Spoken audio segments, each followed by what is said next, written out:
Du'a Qananii irratti poolisiin bu'aa qorannoo reeffaa mana murtiitiif dhiyeesse.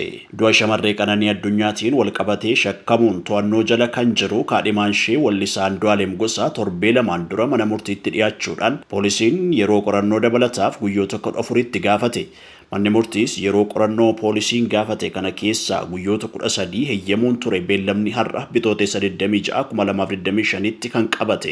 Du'a shamarree Qananiin kan shakkame Wallisaa Andu'aalem uffata gaddaa uffachuudhaan mana murtii sadarkaa jalqabaa federaalaa Ramaddii Araadaatti dhiyaatee jira. Maatiin miidhamtuu kanaa fi namoonni hedduunis dhaddachaarraa kanarratti argamaniiru. Poolisiin guyyoota dabalataa fudhadhe jedheen bu'aa qorannoo reeffaa shamarree Qananii bakka balaan itti ga'ee fi ragaalee dabalataa walitti qabu mana murtichaarratti hime. Qorannoo reeffaa taasifames miidhamtuun kun ol ka'iinsarraa kuftee lubbuun darbuu akeekee jedhe. Ta'ulleen qorannoon dabalataa kanaan wal qabatu akka taasisu poolisiin dabaluudhaan himee jira. Gama biraatiin bakka balaan kun itti qaqqabeetti saamuda fudhachuun qorannoo forensikiitiif poolisii federaalaatti erguu fi bu'aan qorannoo kanaa immoo akka hin qaqqabneef dabaluudhaan hime poolisiin. Kana malees bu'aan qorannoo bilbila harkaa shakkamaa irratti taasisaa jirus akka hin qaqqabneef dabalataan himee jira. Kanaaf jechas poolisiin qorannoowwan dabalataa naafan jedhu taasisuudhaan xumuruu fi kanneen saamudni ergame akka qaqqabuu fi yeroon dabalataa akka kennamuuf mana murtii gaafatee jira. Abukaattoon Andu'aalem gama isaaniin bu'aan qorannoo reeffaa dhiyaate miidhamtuun ol ka'iinsarraa kuftee du'uu malee maamila isaaniin ajjeefamuu ragaan mul'isee hin jiru jechuudhaan falman. Kana malees ragaaleen dabalataa poolisiin qorachaa jiru